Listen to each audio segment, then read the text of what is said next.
Madam যখন ভিতরে ছিলেন বা আমাদের আন্দোলনে যেভাবে আমাদের ঝাঁপিয়ে পড়া উচিত ছিল, এখন নির্বাচন বঞ্চিত হওয়ার পরে ওই মানুষগুলো কেমন যেন উগ্র এবং তাদের এত বড় একটা শোডাউন তারা করতে চাচ্ছে।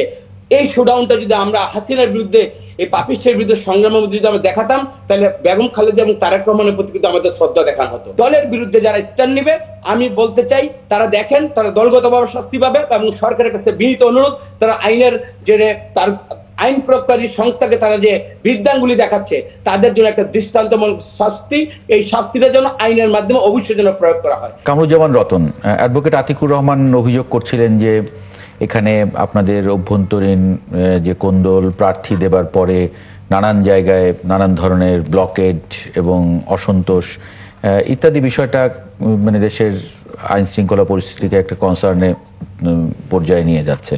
এবং মনিরা শারমিন বলছিলেন যে গণতন্ত্রের অভাবের কারণেই এই ধরনের দলের ভিতরে গণতন্ত্রের অভাবের কারণে এই ধরনের পরিস্থিতি।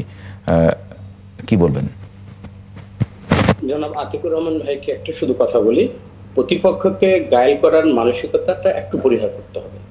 সেটা হলো কিছু হলেই যে বিএনপির আদর্শগতভাবে বা নীতিগতভাবে বিএনপিকে ছিদ্র অন্বেষণ করা এবং যে কোনো ঘটনা ঘটছে এর জন্য তো আমরা তো বিএনপি মহাসচিব কি বলেছি, কাউকে কি আজকে মানে এখানে কি বাঁচাতে চেয়েছে? সুষ্ঠু তদন্তের মাধ্যমে যারা এই ঘটনাটা ঘটিয়েছে, আমরা কিন্তু সার্বিক একটা সুন্দর পরিবেশের জন্য কিন্তু আমরা সংগ্রাম করছি।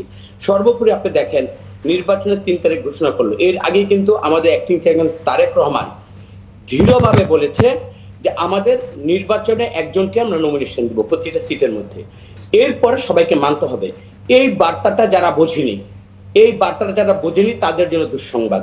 দেখেন, তারেক রহমানকে যারাই চিনেন, আমরা তো দলগতভাবে আমরা একটা বলি, ওনার একটা স্পষ্ট মেসেজ আছে, এই গণতন্ত্রের জন্য বেগম খালেদা এবং তারেক রহমানের যে স্যাক্রিফাইস, এইটার মধ্যে যদি দলের ভিতরে থেকে, আপনি বলেছেন 15-16 জায়গায় যেটা হয়েছে, বড় দল একটা নির্বাচনের দীর্ঘদিন প্র্যাকটিসের মধ্যে ছিল না, নির্বাচন প্র্যাকটিসের মধ্যে ছিল না দেশটা, সেখানে হয়েছে।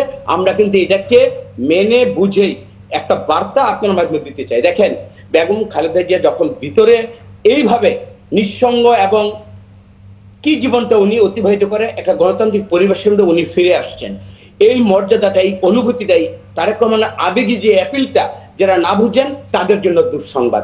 এবং এইখানে এখন দেখেন, ম্যাডাম যখন ভিতরে ছিলেন বা আমাদের আন্দোলনে যেভাবে আমাদের ঝাঁপিয়ে পড়া উচিত ছিল, এখন নির্বাচন বঞ্চিত হওয়ার পরে ওই মানুষগুলো কেমন যেন উগ্র এবং তাদের এত বড় একটা শোডাউন তারা করতে চাচ্ছে। এই শোডাউনটা যদি আমরা হাসিনার বিরুদ্ধে, এই পাপিষ্টের বিরুদ্ধে সংগ্রামের মধ্যে যদি আমরা দেখাতাম, তাহলে বেগম খালেদা এবং তারেক রহমানের প্রতি কিন্তু আমাদের শ্রদ্ধা দেখানো হতো।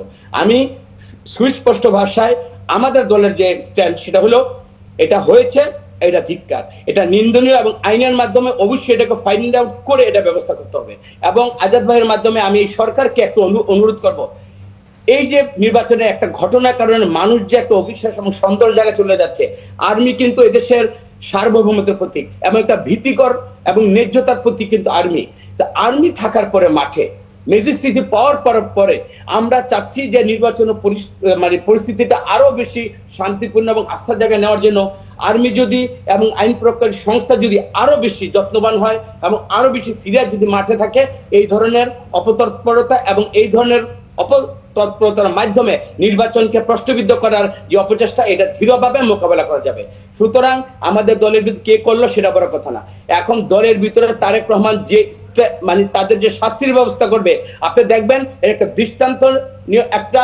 দৃষ্টান্ত একটা এমন স্থাপন করবেন যে পরবর্তীতে এই ধরনের দলের ভিতরে থেকে দলের বিরুদ্ধে, দলের বাইরে ডিসিশন নিতে আপনি দেখবেন এই সমস্ত অপকর্মের যারা হোতা, যারা এই সমস্ত কাজ করে দলকে ছোট করছে, বেগম খালেদা তারেক রহমানকে প্রশ্নবিদ্ধ করছে, তাদের দলের মধ্যে কোনো আস্থা হবে না। এবং গণতান্ত্রিক সংগ্রামে যতই তাদের ভূমিকা থাকুক, আপনি দেখবেন, আমি আপনাকে এতটুকু গ্যারান্টি দিয়ে বলতে পারি, তারেক রহমানের ভাষা যারা বুঝতে, তাদের জন্য দুঃখ।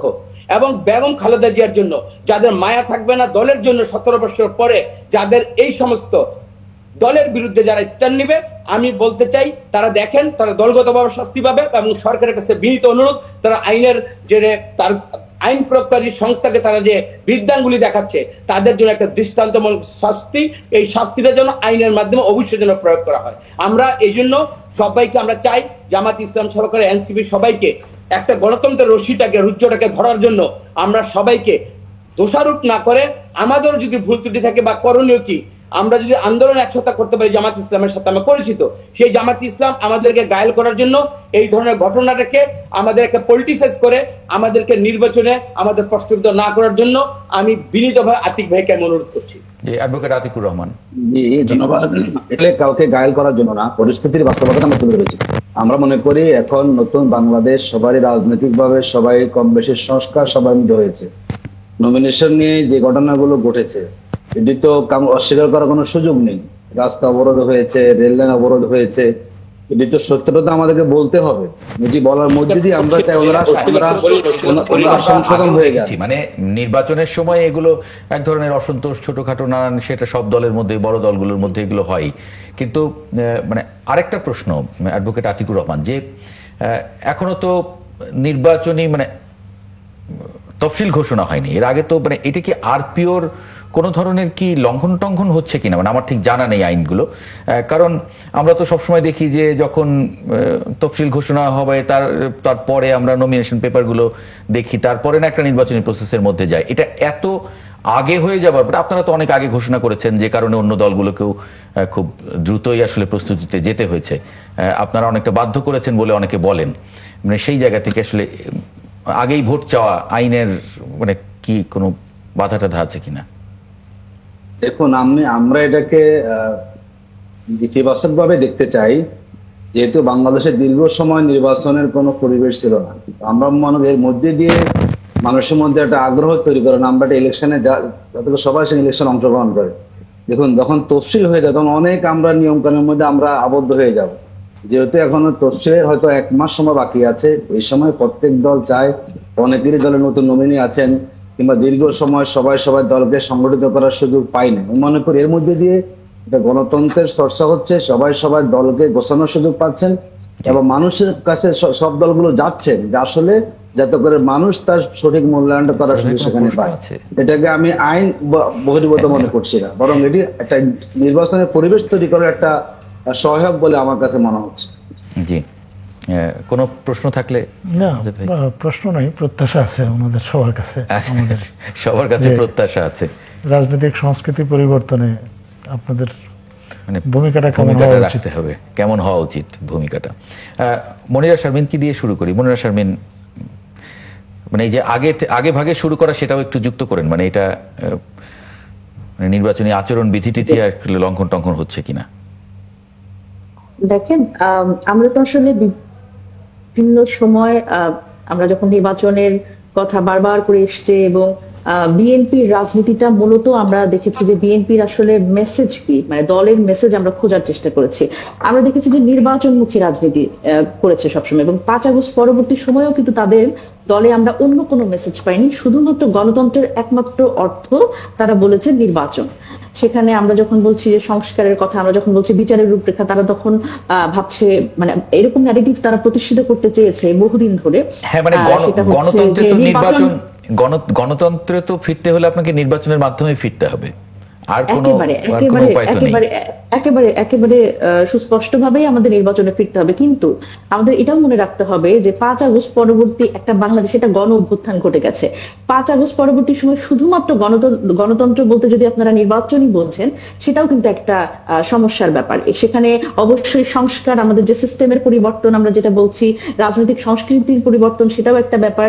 এবং আরো গুরুত্বপূর্ণভাবে বিচারটাকে আমাদের সামনে রাখতে হবে এবং বিচারের রূপরেখাটা রাখতে হবে। সেটি নিয়ে খুব বেশি কথা বলতে আমরা শুনিনি। দেখেন, এটা আমরা বিএনপির সমালোচনা কিন্তু সবসময় করেছি, কিন্তু আরো একটি ব্যাপার কিন্তু আমরা হয়তো কম বলেছি, সেটি হচ্ছে আমি আমার এলাকায় বলতে পারি যে আজকে থেকে মানে 4-5 মাস আগে থেকে আমি কিন্তু যখন কিন্তু নির্বাচন নিয়ে কিন্তু আমরা মানে একদম পাবলিক স্ফিয়ারে সেরকম কথা বলছি না, যখন আমরা বারবার করে সংস্কারের কথা বলছি, কিন্তু তখনই কিন্তু জামাতে ইসলামের পক্ষ থেকে এলাকায় এলাকায় স্থানীয়ভাবে কিন্তু তারা প্রার্থী মনোনীত করে ফেলেছেন এবং তাদের ব্যানার পোস্টার কিন্তু আমরা এলাকায় দেখেছি। সুতরাং তারাই প্রথম কিন্তু প্রার্থী মনোনীত করেছে। এবং এই জায়গা থেকে আমি জামাত ইসলামকে বলবো, তারা আসলে মানে রাজনীতিতে এবার সবচেয়ে ভালো সময় পার করছেন এবং নির্বাচনমুখিতা কিন্তু তাদের সেই তখন থেকে।